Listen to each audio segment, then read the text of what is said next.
일부 노을에 남은 두 개 그림자. 일화 둑길 노을. 해원 바다는 늘 그 자리에 있었으되 그날따라 더 낯빛이 사나웠다. 파도는 넓적한 갯등을 핥고 지나가며 소리를 남겼다. 울컥 울컥. 마치 깊은 곳에서 누가 숨을 삼키고 토해내는 듯한 소리였다. 바람은 짠내를 싣고 와서 사람의 혀뿌리에 먼저 닿았다. 삼키지 않아도 목이 말랐고 말하지 않아도 입안이 쓰렸다. 둑길 위로 노을이 번졌다. 붉은 황토가 묻은 둑은 누가 피를 얇게 펴바른 듯 붉고 둑 아래는 검은 갯벌이 끈적하게 벌어져 있었다. 썰물이 빠져나간 자리에는 물자국이 남았는데 그 물자국이 빛을 받아 반짝일 때마다 마치 바다의 눈동자가 깜빡이며 사람을 훑어보는 듯했다. 갈매기 한 마리가 비스듬히 내려와 갯벌을 찍고 올라갔다. 그 짧은 울음소리에도 오늘은 괜히 흠칫했다. 소리 하나에도 놀라는 것은 사람이 아니라 마을 전체였다. 두 끝자락 염전으로 내려가는 길목에 사람들이 모여 있었다.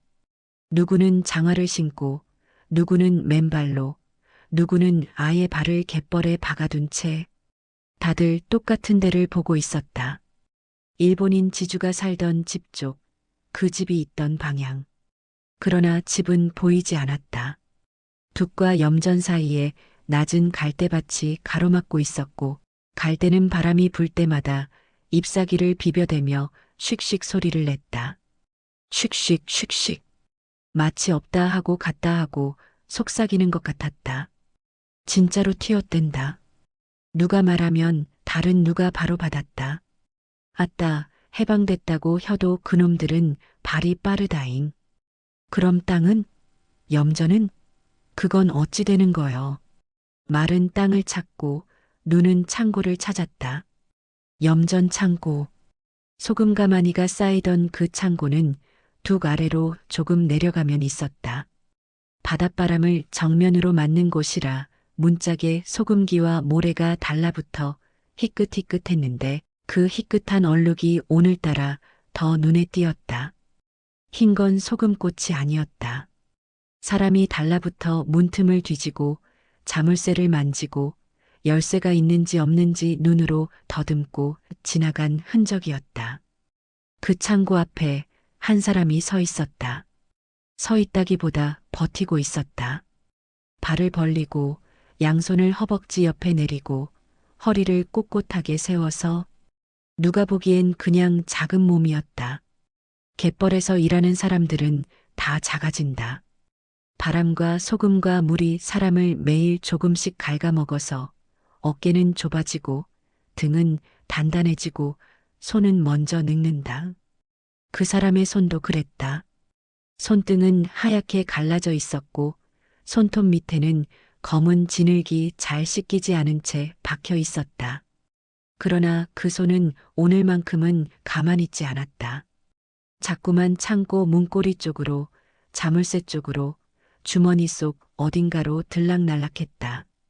없는 열쇠를 찾는 사람처럼.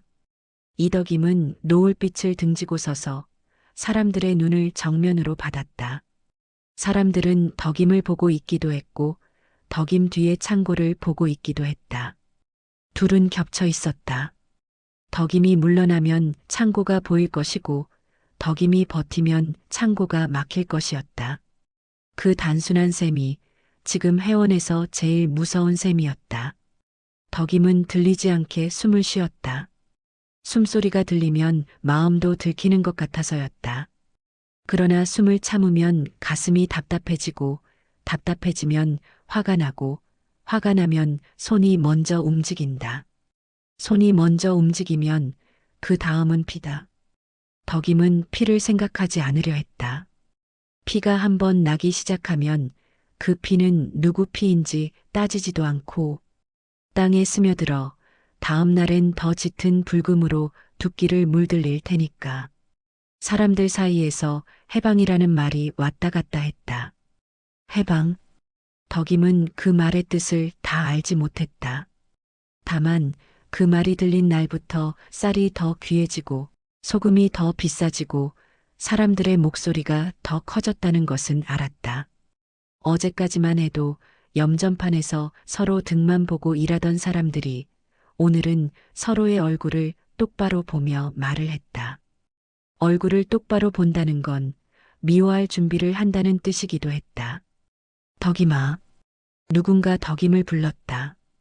가까운 데서 그러나 쉽게 다가오지 못하는 목소리. 덕임은 고개를 돌리지 않았다. 고개를 돌리면 그 사이에 누가 창고 문을 만질까 봐서였다. 덕임아, 저기 면에서 사람이 나온다 카더라. 면사무소. 거기서 오는 사람은 늘 종이를 들고 왔다. 종이에는 글씨가 적혀 있었다. 글씨는 사람의 손보다 더 차가웠다. 글씨는 한 번 찍히면 바뀌지 않는 얼굴을 하고 있었다. 덕임은 글씨를 믿지 않았다. 글씨가 자기 아이의 밥을 보장해 준 적이 없기 때문이다.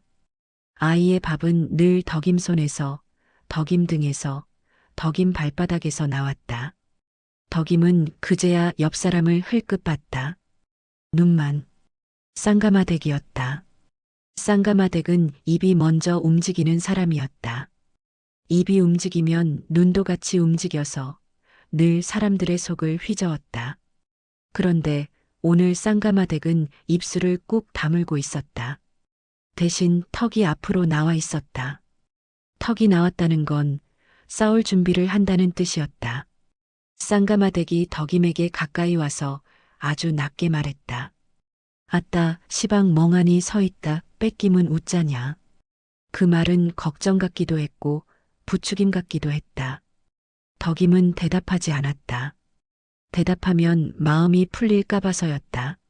마음이 풀리면 사람들 틈이 벌어지고 틈이 벌어지면 그 틈으로 누가 들어온다. 그 누군가가 들어오는 순간 덕임은 다시는 창고 앞에 서지 못할지도 모른다. 둑길 아래에서 누군가가 야 하고 소리쳤다. 멀리서 들어온 소리였다. 누가 누구를 부르는지 알 수 없는 소리.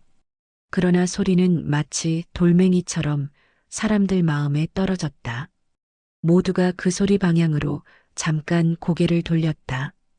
그 찰나가 덕임에게는 한 해만큼 길었다.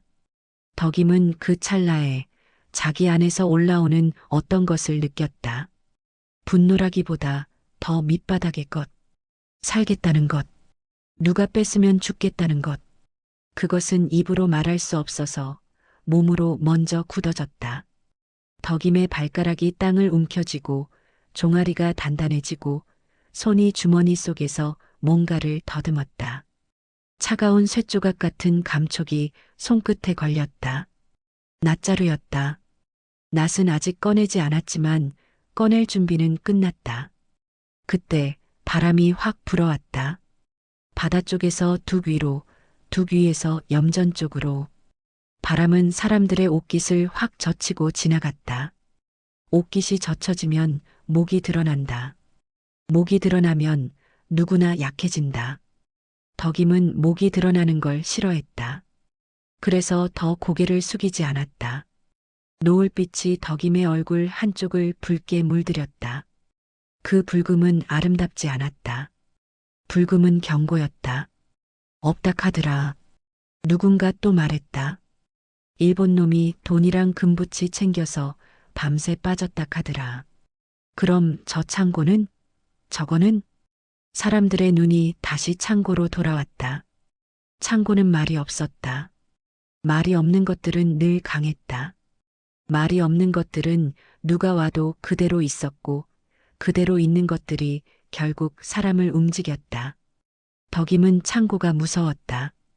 창고가 아니라 창고를 향한 사람들의 욕망이 무서웠다. 욕망은 갯벌처럼 발목을 잡아당겼다. 한 번 빠지면 아무리 발버둥 쳐도 더 깊이 빠졌다. 덕임은 그 갯벌을 매일 밟고 살았다. 갯벌이 사람을 어떻게 삼키는지 덕임은 누구보다 잘 알았다. 덕임은 뒤쪽 염전판 쪽을 잠깐 생각했다. 하얀 소금꽃이 피던 자리.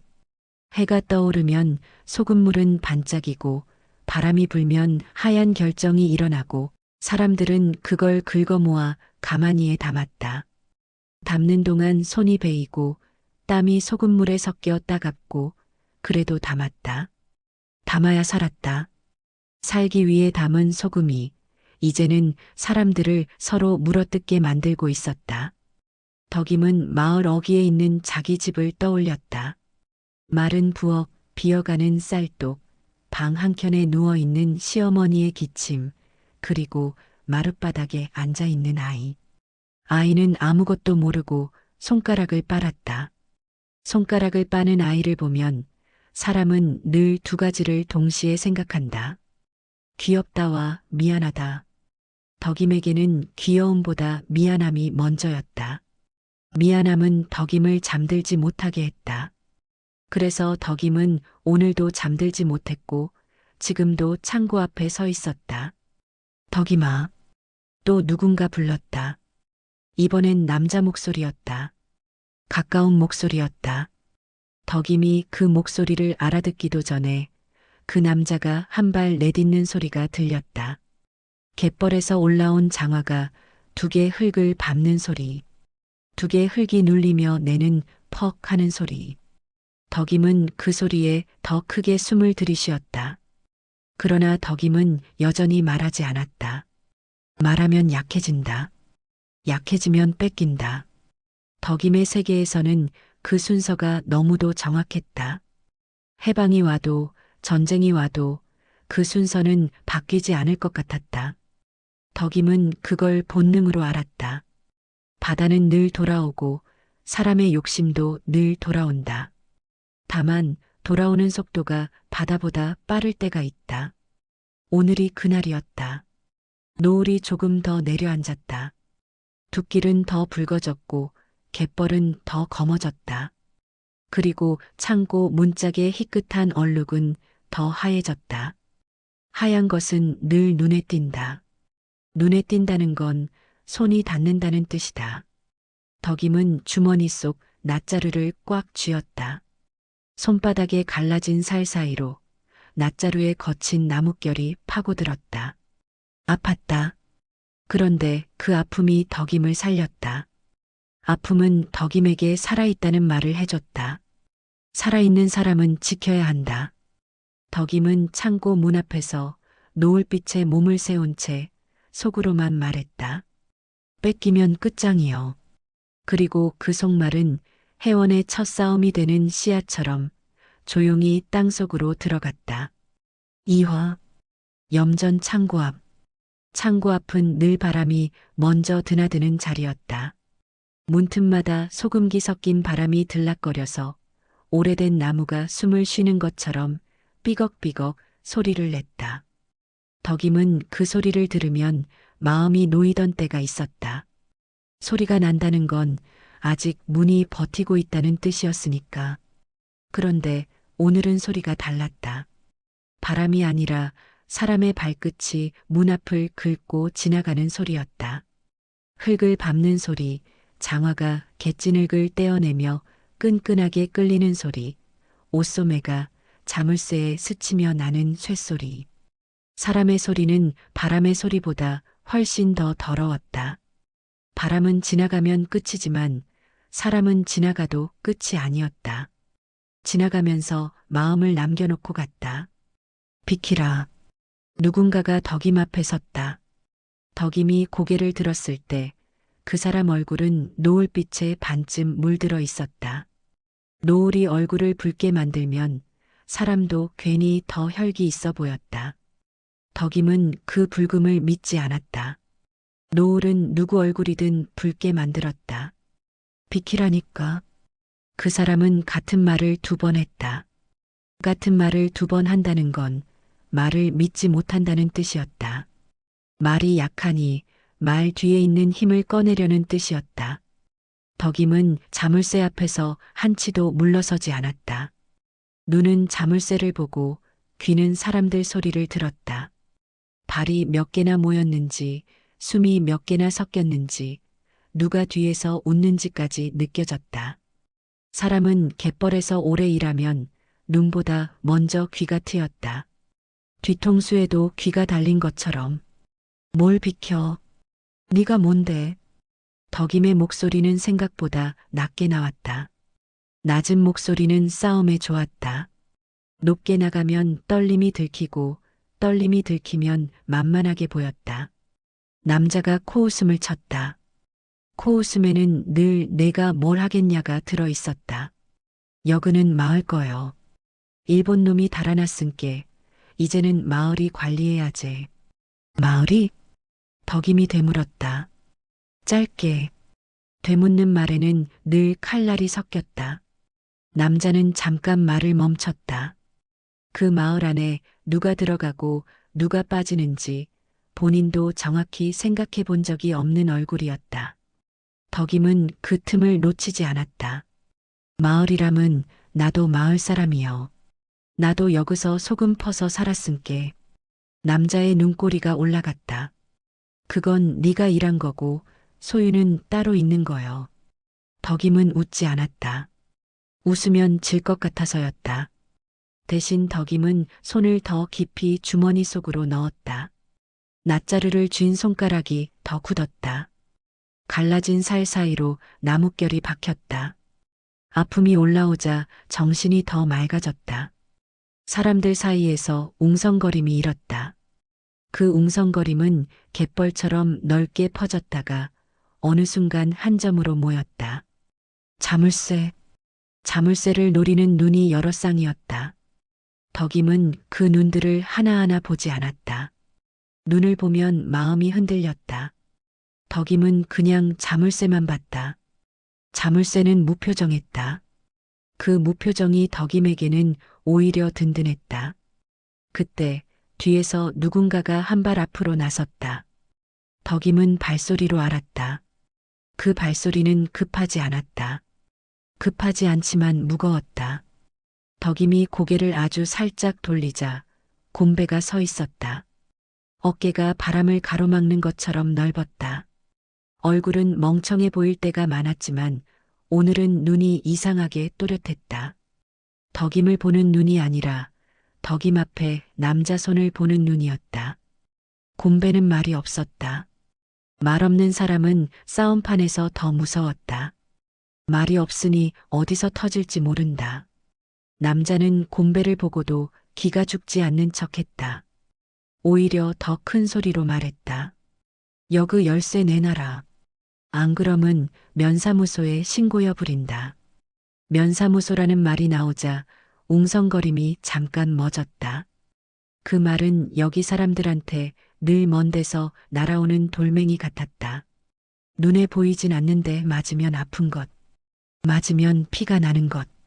거기서 나오는 종이는 칼보다 깨끗한 얼굴로 사람 목을 조였다. 덕임은 면사무소가 무서운 게 아니었다. 면사무소가 들고 오는 누구 편이냐가 무서웠다. 편이 갈리는 순간 사람들은 더 이상 이웃이 아니었다. 신고요. 덕임이 말했다. 짧고 단단하게. 신고여서 뭐가 달라져? 쌀이 늘어나냐? 소금이 저절로 나오냐? 사람들 사이에서 누군가 킥하고 웃었다. 덕임은 그 웃음이 누구 편인지 신경 쓰지 않았다. 웃음은 늘 배고픈 사람의 비웃음이었다. 배고프면 사람은 자주 웃는다. 웃음이 배고픔을 잠깐 잊게 해주니까. 남자는 덕임이 생각보다 물러서지 않자 말로 못 이기겠다는 걸 깨달은 듯했다. 그가 오른손을 뻗었다. 자물쇠 쪽으로. 손끝이 쇠에 닿기만 하면 그 다음은 힘이었다. 힘이 들어가면 덕임이 낫을 꺼낼지도 모른다. 낫이 나오면 피가 난다. 덕임은 그 손이 닿기 전에 한 걸음 앞으로 나갔다. 딱 한 걸음. 그 한 걸음에 덕임의 모든 것이 들어 있었다. 집, 아이, 시어머니의 기침, 밤마다 비어가는 쌀독, 그리고 오늘의 노을. 덕임의 어깨가 남자의 손길을 막았다. 어깨는 작았지만 단단했다. 갯벌에서 길러진 어깨였다. 덕임은 눈을 들고 남자 얼굴을 똑바로 봤다. 손 치워. 남자는 순간적으로 멈칫했다. 멈칫하는 순간 곰배가 한 걸음 더 나왔다. 곰배는 남자 앞에 서서 길을 막았다. 곰배가 팔을 벌린 것도 아닌데 공기가 막히는 것 같았다. 곰배가 그제야 입을 열었다. 하지 마라. 그 말은 꾸밈이 없었다. 꾸밈이 없어서 더 무서웠다. 곰배의 말은 경고라기보다 사실 같았다. 하면 다친다는 사실. 남자는 곰배를 노려봤다. 곰배는 눈을 피하지 않았다. 덕임은 곰배의 옆 얼굴을 보고 잠깐 숨이 막혔다. 고맙다는 말이 목까지 올라왔지만 삼켰다. 고맙다고 하면 약해진다. 약해지면 틈이 생긴다. 덕임은 지금 틈을 내면 안 됐다. 사람들 사이에서 누군가가 덕임을 향해 욕을 내뱉었다. 욕은 바닷바람에 섞여 금방 날아왔다. 여편 내가 뭔 낯짝으로 창고를 지켜. 네 혼자 다 먹을락하냐? 덕임의 손등이 저릿했다. 욕이 손에 닿는 기분이 들었다. 덕임은 욕을 참았다. 욕에 대답하면 싸움이 커진다. 싸움이 커지면 면사무소가 온다. 면사무소가 오면 이 싸움은 더 이상 덕임 손에 있지 않다. 덕임은 대신 말했다. 나 혼자 먹는 거 아니여. 그리고 잠깐 말을 멈췄다가 더 낮게 덧붙였다. 나도 먹고 니들도 먹고 일한 사람 몫은 남겨놔야 혀. 그 말이 사람들에게 먹혔는지 안 먹혔는지 덕임은 알 수 없었다. 사람들은 늘 맞는 말보다 이익되는 말을 따라 움직였다. 그때 뒤쪽에서 또 다른 목소리가 흘러나왔다. 이번엔 조금 부드럽고 조금 얄팍한 목소리였다. 말끝이 늘 빠져나갈 구멍을 남기는 목소리. 아이고, 아이고 다들 왜 이리 흥분을 혀. 사람들이 길을 조금 갈라줬다. 그 틈으로 박 주사가 들어오는 게 보였다. 박 주사는 손에 뭘 쥔 것도 아니고 당장 명령할 힘도 없는 것처럼 보이는데도 사람들은 그를 보고 잠깐 멈췄다. 촌장이란 말은 종이처럼 얇아도 사람들 마음엔 아직 찍혀 있었다. 박 주사는 덕임 쪽을 보고 남자 쪽을 보고 곰배 쪽을 보고 마지막으로 창고 자물쇠를 봤다. 그의 눈은 늘 맨 마지막에 이익을 봤다. 여근은 절차가 있은께 면에서 지시가 내려와야 혀. 그 전에는 괜히 서로 다치지 말고. 박 주사의 말은 늘 그랬다. 아무도 편들지 않는 말처럼 들리지만 결국은 아직 결정 안 났다는 말이었다. 아직 결정 안 났다는 말은 지금 힘센 쪽이 결정을 만들 수 있다는 말이기도 했다. 덕임은 박 주사의 말을 듣고도 안심하지 않았다. 오히려 더 긴장했다.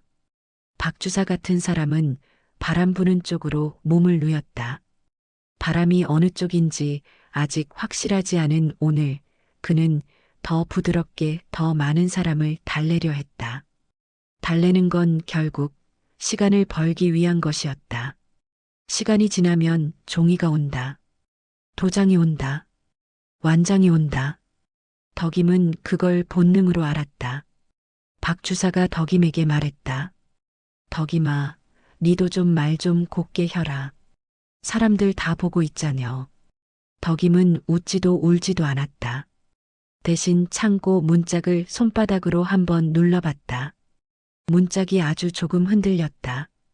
바람 때문인지 사람들 숨 때문인지 아니면 앞으로 올 무언가 때문인지 알 수 없었다. 덕임은 박 주사를 똑바로 보고 말했다. 말 곱게 해서 배부른 사람은 여기 없은께. 그 말에 누군가가 다시 킥 웃었다. 이번엔 웃음이 조금 오래 갔다. 박 주사의 얼굴이 잠깐 굳었다가 다시 풀렸다. 풀어야 살기 때문이다. 남자는 더 이상 자물쇠에 손을 못 뻗고 뒤로 한 발 물러섰다. 그러나 물러섰다고 끝난 게 아니었다. 물러서는 건 다음을 준비한다는 뜻이었다. 덕임은 그걸 알았다. 남자가 물러서며 던진 마지막 말이 다음 싸움의 씨앗이었다. 두고 보자. 면에서 사람 옴은 니는 끝이여. 남자가 돌아서자 사람들도 하나둘 흩어졌다. 흩어지며 던지는 말들이 덕임의 등짝에 달라붙었다. 독하다. 징하다. 혼자 다 해먹을락 하네. 그런 말들은 소금기처럼 잘 씻기지 않았다. 사람들이 다 흩어진 뒤에도 덕임은 창고 앞에 그대로 서 있었다. 곰배도 옆에 서 있었다. 둘 다 말이 없었다.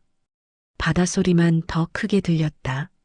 밀물은 아직 오지 않았는데 파도는 벌써 발밑까지 오는 것처럼 울렁거렸다. 덕임은 주머니 속 낫자루를 놓지 않은 채 아주 작게 말했다. 곰배야. 곰배가 고개를 돌렸다. 오늘은 피 보지 말자.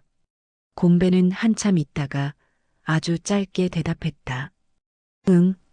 덕임은 그 응이 약속인지 위로인지 그냥 소리인지 알 수 없었다. 다만 그 한 음절이 오늘 밤 덕임을 조금은 버티게 해줄 것 같았다. 덕임은 창고 문을 한 번 더 바라봤다. 자물쇠는 그대로였지만 공기는 달라져 있었다. 이 공기 속에선 자물쇠가 언젠가 부서질 수도 있었다.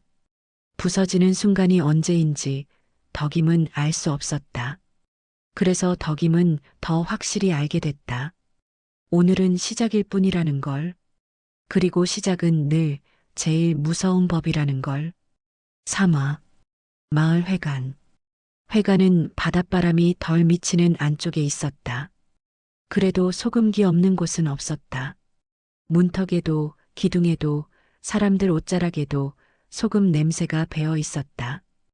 회관 마루에 올라서면 발바닥에 닿는 나무결이 미끄랬고 그 미끈함이 꼭 사람들 말투 같았다. 겉은 미끄러운데 속은 거칠었다. 사람들이 둘러앉았다. 둥글게 앉으면 마음도 둥그러져야 하는데 오늘은 둥글게 앉아도 눈이 뾰족했다. 서로의 무릎 위에 놓인 손을 보고 옆 사람의 숨을 보고 누가 누구 쪽에 붙을지 재고 있었다. 말보다 먼저 계산이 돌았다. 덕임은 마루 끝쪽에 앉았다. 한가운데는 싫었다. 가운데는 말이 오가는 자리였고 말이 오가는 자리엔 늘 칼이 떨어졌다. 덕임은 칼을 맞기 전에 피하는 법을 배웠다. 갯벌에서 물이 차기 전에 길을 찾는 것처럼 박 주사가 상 위에 앉아 헛기침을 했다. 헛기침은 늘 시작을 알리는 소리였다. 시작은 늘 누구 배를 먼저 채우는지에 대한 싸움이었다. 자자 다들 알다시피 일본 놈이 없어졌지. 박 주사는 도망갔다는 말을 못했다. 말이 너무 선명하면 책임이 생겼다. 박 주사는 책임을 피하는 데에는 재주가 있었다. 그럼 남은 땅이랑 염전이랑 창고랑 이것이 문제인디. 괜히 또 서로 피 보면 안 되잖여. 피는 누가 먼저 본다요? 뒤쪽에서 누군가 툭 던졌다. 마치 돌멩이를 물에 던지듯. 물은 바로 출렁였다. 박주사 양반 어제 창고 앞에서 누가 자물쇠 만지작거리는 거 봤다요. 아따, 그건 확인해봐야. 박주사의 말끝이 흐려지는 사이 다른 목소리가 더 크게 덮쳤다. 확인이고 뭐고 일한 사람이 주인인 거제. 김봉철이 일어섰다. 숨이 가쁜 얼굴이었다. 분노가 몸을 앞서 나가고 있었다. 봉철의 눈은 창고가 있는 쪽을 향해 있었다. 창고가 아니었다. 창고 안의 소금, 그 소금이 바꿀 쌀, 그 쌀이 바꿀 겨울이 눈에 들어온 것이다. 우리가 뚝 쌓고, 우리가 염전물 퍼나르고, 우리가 소금 긁어 모았은께, 일본 놈 없어진 판에, 이제는 우리 몫인 거여. 사람들이 웅성거리며 맞장구 쳤다. 맞다. 그라지. 우리가 이랬지. 말은 쏟아졌지만 말 속에는 우리가 들어 있었다. 우리는 늘 좋은 말처럼 들리지만 덕임은 알았다. 우리는 가장 먼저 누군가를 빼놓는 말이라는 걸. 덕임이 고개를 들었을 때 몇몇 시선이 덕임을 스치고 지나갔다. 스치고 지나가며 우리에서 덕임을 빼는 눈이었다. 덕임은 그 눈을 쫓지 않았다. 쫓으면 마음이 더 시끄러워진다. 덕임은 마음이 시끄러우면 실수한다는 걸 안다. 갯벌에서 실수하면 사람은 물에 빠진다. 누군가 조심스럽게 말했다. 근디, 우리 몫이라 해도 누가 관리하냐가 있어야지. 어지럽게 하면 면에서 사람 내려온다 카더라. 면. 그 말이 나오자 회가 난 공기가 한번 움츠러들었다. 면사무소는 여기 사람들에게 늘 먼 데서 오는 손이었다. 그 손이 오면 누구 손목이 먼저 잡힐지 아무도 몰랐다. 박 주사가 그 틈을 놓치지 않고 고개를 끄덕였다. 그래, 그래. 그러면서 말이여. 위에서 지시가 내려와야 혀. 나라가 세워진다 어쩐다 하는디 그 절차가 있은께. 위에서. 쌍가마대기 옆에서 낮게 중얼거렸다. 덕임만 들으라고. 그 말에는 비웃음이 섞여 있었다. 위가 어딘디? 하늘 위여? 박주사 머리 위여? 덕임은 입꼬리를 움직이지 않았다. 웃으면 들키고 들키면 박주사가 덕임을 시끄러운 사람으로 찍을 것이다. 찍히면 불리하다. 덕임은 지금은 조용히 앉아 있어야 했다. 말이 필요할 때 딱 한 번만 해야 했다. 그런데 봉철이 다시 소리쳤다. 공동으로 하자잉. 창고 열쇠는 회관에서 관리하고 소금은 일한 만큼 나누고 장부는 박 주사가 써. 장부? 덕임의 속이 찬물처럼 식었다. 장부는 글씨다. 글씨는 칼이다. 칼을 누가 쥐느냐에 따라 사람이 죽는다. 박 주사가 양손을 들어 보이며 말했다. 아이고, 내가 뭘 안다고 장부를 써. 다만 말이여. 이래야 탈이 없지 않겠냐. 탈이 없다는 말은 내 책임이 없다는 말과 같았다. 덕임은 그제야 입을 열었다. 목소리는 낮았다. 낮아도 회관 바닥을 타고 또렷하게 번졌다. 공동이라고 혀도. 사람들 소리가 잠깐 멎었다. 덕임이 말을 하는 것 자체가 낯선 모양이었다. 덕임은 그 멎은 틈을 놓치지 않았다.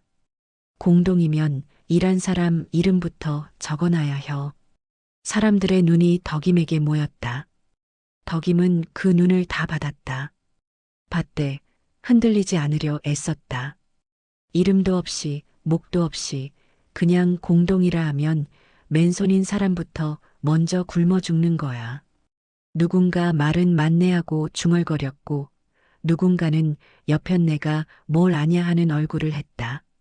덕임은 그 둘을 동시에 봤다. 사람은 늘 반반이다. 반반이라서 더 무섭다. 어느 쪽이 이길지 모르니까. 봉철이 덕임을 향해 턱을 치켜들었다. 덕임아, 그 말은 맞는디 니는 창고 열쇠를 혼자 쥐고 있자녀. 그걸 내놓고 말을 해야지. 그 말이 회관 안에 뚝 떨어졌다. 내놔라. 그 말은 언제나 말싸움을 끝내는 말이었다.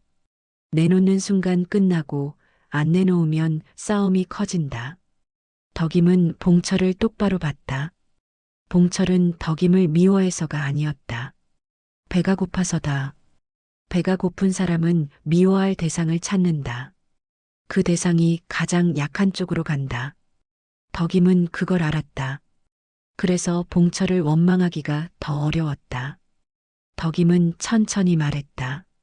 열쇠 내놓으라고 하면 내일은 누가 내놓을 건디. 뭔 소리여? 내일은 내 목 내놓으라 할 거고 모레는 쌀똥 내놓으라 할 거고 그 다음은 애 입에 들어가는 밥 내놓으라 하겠지. 말이 거칠지 않았다. 오히려 담담했다. 담담한 말은 사람들을 더 찔렀다. 왜냐하면 담담한 말에는 이미 겪었다가 들어있기 때문이다. 회관 한쪽에서 누군가가 헛웃음을 냈다. 그람은 덕임이는 혼자 지키고 혼자 먹어라 이 말이여. 덕임은 고개를 저었다. 혼자 먹을락함은 나가 왜 여기 앉았겠냐. 덕임은 잠깐 숨을 고르고 한마디를 더 붙였다. 나가 원하는 건 간다녀. 일한 만큼 일한 사람한테. 그게 끝이여. 그때 박 주사가 재빨리 끼어들었다. 불길이 너무 커지기 전에 자기 손에 물 한 바가지를 들이붓는 사람처럼. 그래, 그래. 덕인 말도 맞고 봉철 말도 맞고 그러니께 위에서 지시가 내려오면 그때 공식으로 정하자고. 공식. 박 주사는 그 말을 공평처럼 꺼냈지만 덕임은 알았다. 공식은 늘 누군가를 위한 것이다. 공식이 정해지는 순간 누군가는 틀린 사람이 된다. 쌍가마대기 덕임 옆에서 아주 작게 말했다. 징해 죽겠네. 말로는 다들 산다 혀도 속으로는 다들 뺏을 생각이여. 덕임은 대답하지 않았다. 대신 손바닥을 마루에 살짝 눌렀다. 마루는 차가웠다. 차가운 건 현실이다. 덕임은 현실을 좋아하지 않지만 현실이 아니면 살 수 없었다. 박 주사가 결론을 내리는 척했다. 오늘은 이 정도로 하고 다들 괜히 사고 치지 말고. 창국어는 내가 면회 한번 알아보고. 알아본다. 봉철이 비꼬듯 반복했다. 알아보는 동안 소금은 누가 지키고. 사람들의 시선이 다시 덕임에게 꽂혔다. 덕임은 그 시선을 받으며 속으로만 말했다. 또 시작이네. 회관문이 열리자 바람이 확 들어왔다. 짠내가 다시 사람들 사이로 흩어졌다. 사람들은 흩어지면서도 서로의 등을 밀었다. 누가 덕임 편이냐, 누가 봉철 편이냐 같은 말이 소금기처럼 혀끝에 남았다. 덕임은 마지막까지 자리에 앉아 있다가 일어섰다. 나갈 때 박 주사가 덕임을 불러 세웠다. 덕임아. 덕임이 돌아보자 박 주사가 낮게 말했다. 니도 좀 너무 앞장서지 말거라. 세상은 세상이 바뀌는 중이여. 덕임은 그 말을 듣고 웃지도 울지도 않았다. 다만 회관 바닥을 한 번 더 보고 나서 문 밖으로 나갔다. 세상이 바뀌는 중이라면 덕임에게는 한 가지뿐이었다. 세상이 어떻게 바뀌든 배고픔은 먼저 온다는 것. 덕임은 회관을 나서며 다시 창고 쪽을 바라봤다. 노을은 이미 많이 죽어 있었다. 대신 어둠이 염전 쪽에서부터 천천히 올라오고 있었다. 어둠은 바다처럼 돌아온다. 늘 돌아온다. 덕임은 속으로만 되뇌었다. 오늘 밤도 지켜야 혀. 사와. 갯벌 작업터. 회관에서 나온 사람들은 말이 채 식기도 전에 각자 제갈길로 흩어졌다. 누가 누구 편인지 확인하듯 어깨가 스치면 괜히 더 세게 비켰다. 덕임은 그런 어깨들을 보지 않았다. 보고 있으면 속이 먼저 상한다. 속이 상하면 힘이 빠진다. 힘이 빠지면 못 산다. 덕임은 염전판을 지나 갯벌 쪽으로 내려갔다. 바닷물이 빠져나간 자리는 넓고 넓어서 더 막막했다. 갯벌은 마치 끝이 없는 검은 이불 같았다. 발을 디디면 푹 꺼지고 꺼진 자리에 물이 고였다. 물은 사람 발목을 잡고 놓지 않았다. 덕임은 그 끈적함을 좋아하지 않았지만 그 끈적함 덕분에 살았다. 갯벌이 사람을 먹여 살린다는 말은 참으로 징한 말이었다. 염전일은 해가 뜨기 전부터 시작해 해가 떨어진 뒤까지 이어졌다.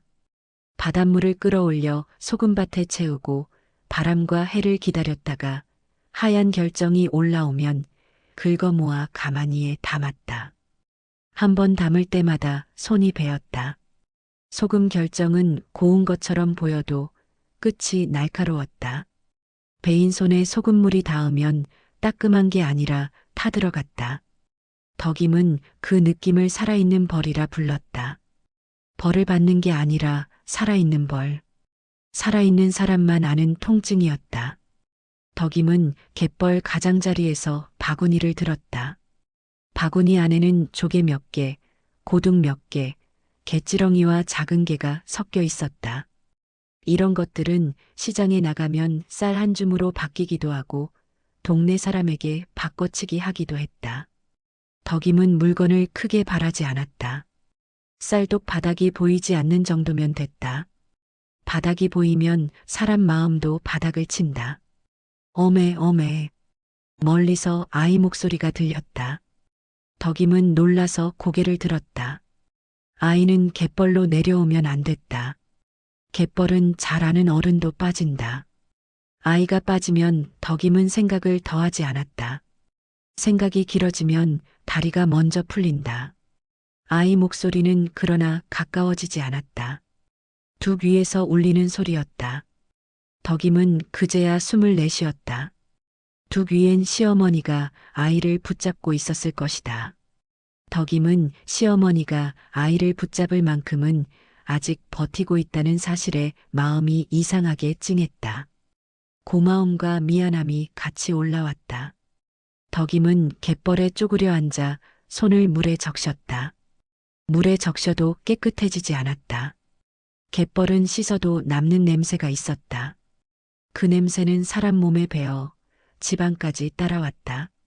덕임은 그 냄새를 싫어하면서도 그 냄새 덕에 내가 이랬다는 걸 확인했다. 아무도 증명해주지 않는 삶에서는 냄새 하나가 증거였다. 옆쪽에서 누군가가 삽질하는 소리가 들렸다. 퍽, 퍽. 삽끝이 갯벌을 찍을 때마다 진흙이 들러붙어 삽이 더 무거워졌다. 덕임이 고개를 돌리자 곰배가 있었다. 곰배는 회관에서 덕임 옆에 섰던 그대로 말없이 일을 하고 있었다. 덕임이 오지 말라 한 것도 아니고 오라 한 것도 아니었다. 곰배는 늘 그랬다. 누가 시키지 않아도 옆에 있었다. 옆에 있다는 사실이 사람을 더 부담스럽게 만들 때도 있고 더 살게 할 때도 있었다.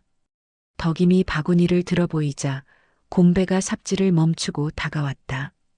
곰배는 말없이 바구니를 받아들더니 안을 들여다봤다. 조개가 별로 없었다. 오늘은 운이 없었다. 바다도 사람도 운이 없을 때는 잔인했다. 곰배가 낮게 말했다. 정네. 덕임은 시큰둥하게 대답했다. 바다가 오늘은 인색하다. 곰배는 그 말에 고개를 끄덕였다. 인색한 바다를 탓할 수는 있어도 인색한 사람을 탓하면 싸움이 난다는 걸 곰배도 본능으로 아는 듯했다. 덕임은 다시 갯벌 속으로 손을 넣었다. 손가락이 진흙 속을 헤집을 때마다 차가운 생물이 스치고 지나갔다. 그 작은 스침들이 쌀 한 줌으로 바뀔 수 있다. 덕임은 그런 계산을 속으로 했다. 계산은 덕임을 살게 했다. 덕임은 무식하다는 말을 많이 들었지만 살림의 셈은 누구보다 빠르다고 생각했다. 셈이 빠르지 않으면 이런 땅에서 아이를 키울 수 없다. 덜컥 하는 소리가 났다. 덕임이 손을 빼니 조개 껍데기 하나가 손바닥을 베어 피가 배어 나왔다. 피가 진흙에 섞이자 피는 금방 색을 잃었다. 갯벌은 뭐든 삼킨다. 덕임은 피를 빨지 않았다. 피를 빨면 입안이 짜다. 덕임은 오늘 짠 걸 더 먹고 싶지 않았다. 곰배가 덕임 손을 보더니 자기 허리춤에서 헝겊 조각을 꺼냈다. 덕임이 손을 빼며 말했다. 됐다. 이 정도는 매일 있는 일이여. 곰배는 헝겊을 그대로 내밀었다. 덕임은 잠깐 멈칫했다. 누가 이렇게 내미는 호의를 받으면 마음이 흔들렸다. 마음이 흔들리면 약해진다. 약해지면 빼앗긴다. 덕임의 머릿속 순서는 늘 그랬다. 그런데도 덕임은 결국 헝겊을 받아 손바닥을 감쌌다. 감싸는 순간 덕임은 이상하게 화가 났다.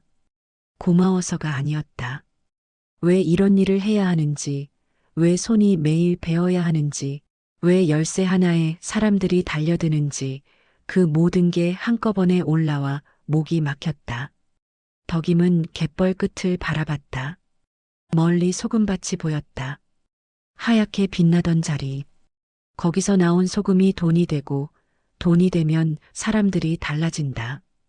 덕임은 소금이 사람을 썩게도 하고 썩지 않게도 한다는 말을 어렴풋이 이해할 것 같았다.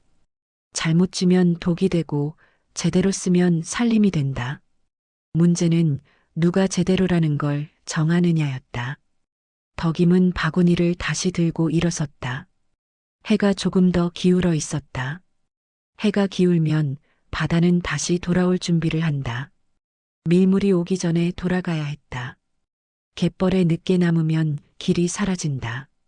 길이 사라지면 사람도 사라진다. 덕임은 속으로 말했다.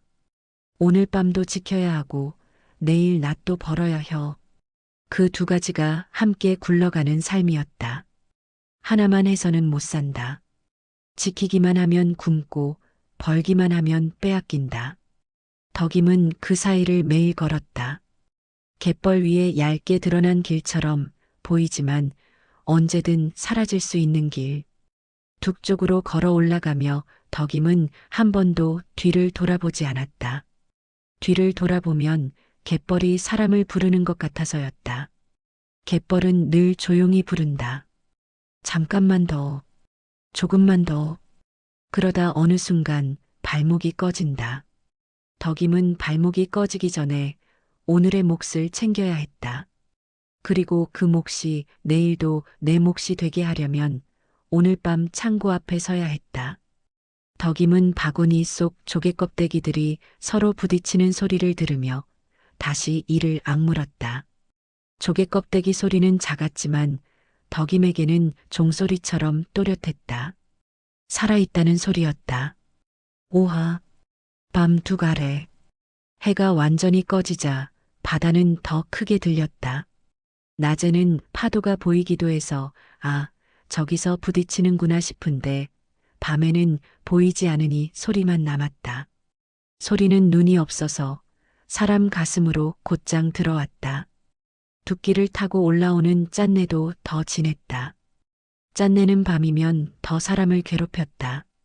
배고픔이 짠내랑 붙으면 속이 뒤집힌다. 덕임은 창고 앞에 다시 섰다.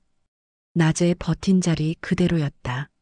문짝을 손바닥으로 한번 눌러보고 자물쇠를 손끝으로 훑쳤다. 손끝에 차가운 쇠의 감촉이 닿자 마음이 조금 가라앉았다. 차가운 건 현실이고 현실은 적어도 거짓말은 안 했다. 곰배는 덕임에서 조금 떨어진 곳에 서 있었다. 창고와 둑길 사이 사람들이 오가며 발자국을 남기는 길목을 막는 자리였다. 곰배는 말이 없었고 말이 없어서 소리를 더 잘 듣는 것 같았다. 덕임은 그걸 믿고 싶었다. 믿음이 필요할 때가 있었다. 믿지 않으면 혼자서 다 견뎌야 하니까. 바람이 한번 뒤집혔다. 갈대가 휙 하고 눕고 일어섰다. 그 소리에 덕임이 숨을 멈췄다.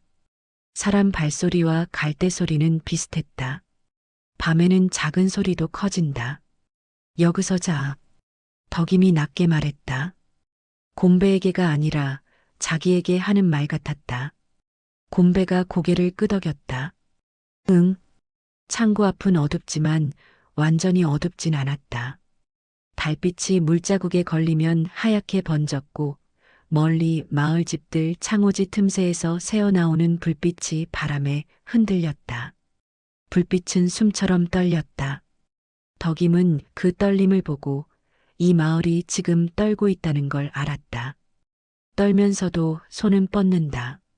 얼마나 지났을까? 덕임이 잠깐 눈을 감았다 뜬 순간이었다.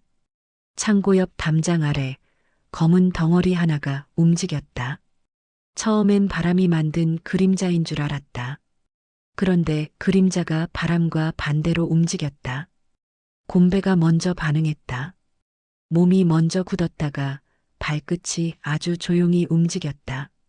덕임은 곰배의 어깨가 달빛을 가리는 걸 보고 알았다. 저기 있다. 덕임은 낫자루를 주머니 속에서 더 깊이 쥐었다. 손바닥의 상처가 다시 쓰라렸다. 쓰라림은 정신 차려라는 말처럼 올라왔다. 그림자는 창고 쪽으로 오지 않았다. 둑 아래로 내려가는 길목으로 더 어두운 곳으로 빠졌다. 사람이 일을 하려고 오면 가까이 오기 마련인데 저건 가까이 오지 않고 멀어졌다. 멀어지는 건 들키기 싫다는 뜻이다. 곰배가 덕임을 돌아보지 않고 아주 낮게 말했다. 가볼게. 덕임은 고개만 끄덕였다. 말하면 소리가 난다. 소리가 나면 그림자는 더 멀리 간다. 덕임은 그림자를 놓치면 안 됐다. 그림자를 놓치면 다음엔 자물쇠가 사라질지도 모른다. 곰배는 둑 아래로 내려갔다. 내려가는 발소리가 들리지 않았다. 갯벌에서 자란 발이었다. 덕임은 곰배가 그렇게 조용히 움직일 줄 몰랐다. 사람은 늘 필요할 때 숨은 힘을 보여준다. 덕임은 그걸 보고도 마음을 풀지 않았다. 마음을 풀면 그 사이에 다른 그림자가 올 수 있다. 덕임은 창고 문에 등을 기대고 서서 귀를 세웠다. 바닷소리, 갈대소리, 멀리 깨 짖는 소리, 누군가 기침하는 소리. 그 사이에 아주 작은 소리가 섞여 들어왔다. 푹 하고 눌리는 소리, 지늘기 눌리며 뽑히는 소리, 사람 발이 갯벌을 딛는 소리였다. 덕임은 눈을 감지 않았다. 눈을 뜬다고 보이는 건 없었지만 그래도 눈을 뜨고 있어야 했다. 눈을 뜨고 있으면 마음이 도망 못 간다.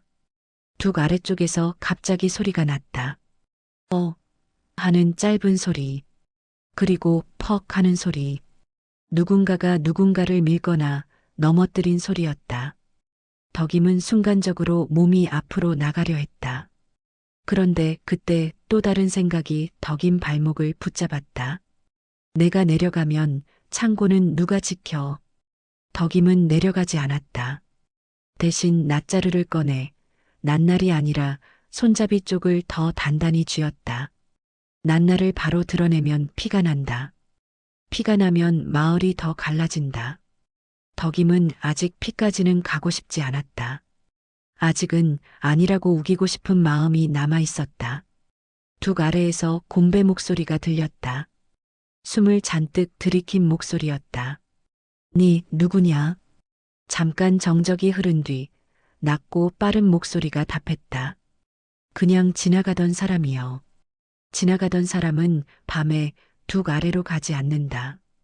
덕임은 그걸 알았다. 바닷물이 언제 들어올지 모르는 길이다. 멀쩡한 사람은 그런 길을 그냥 지나가지 않는다. 곰배가 한 발 더 다가가는 소리가 났다. 지늘기 끈끈하게 당겨졌다가 놓이는 소리. 그 다음 무언가가 바스락거리며 움직였다. 자루. 소금자루는 아니었다. 소금자루는 더 묵직한 소리가 난다. 저건 비닐 같은 거였다. 손에 쥘 수 있는 것. 자물쇠를 따는 도구일 수도 있고 문을 지지대 삼아 비집는 쇠조각일 수도 있다. 덕임의 손등에 소름이 쫙 돋았다. 곰배가 다시 말했다. 손에 뭐 들었냐? 아무것도 아니여. 보여.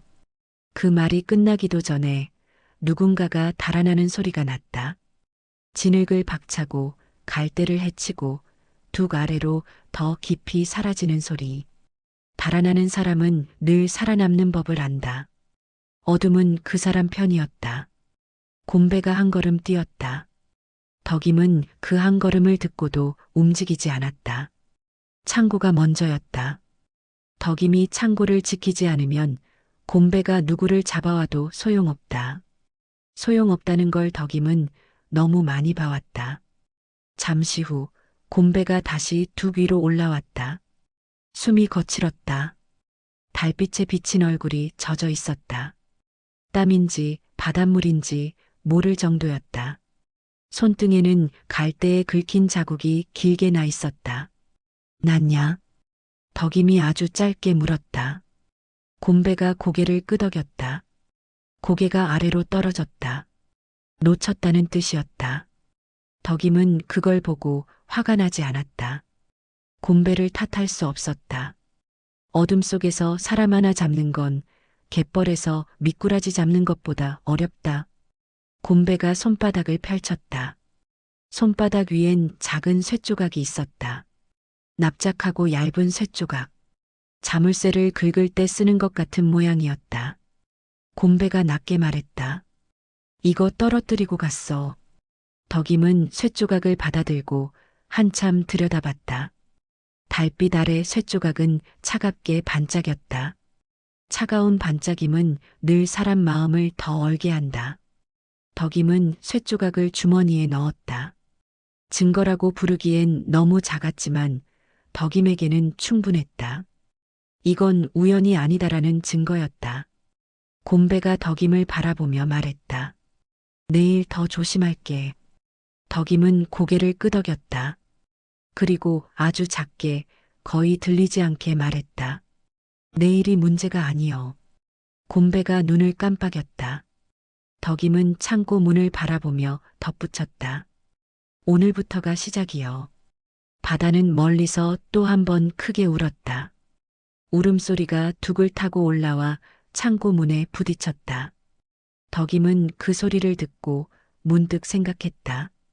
바다는 늘 정직하다. 밀물은 오면 오고 썰물은 가면 간다. 그런데 사람은 정직하지 않다.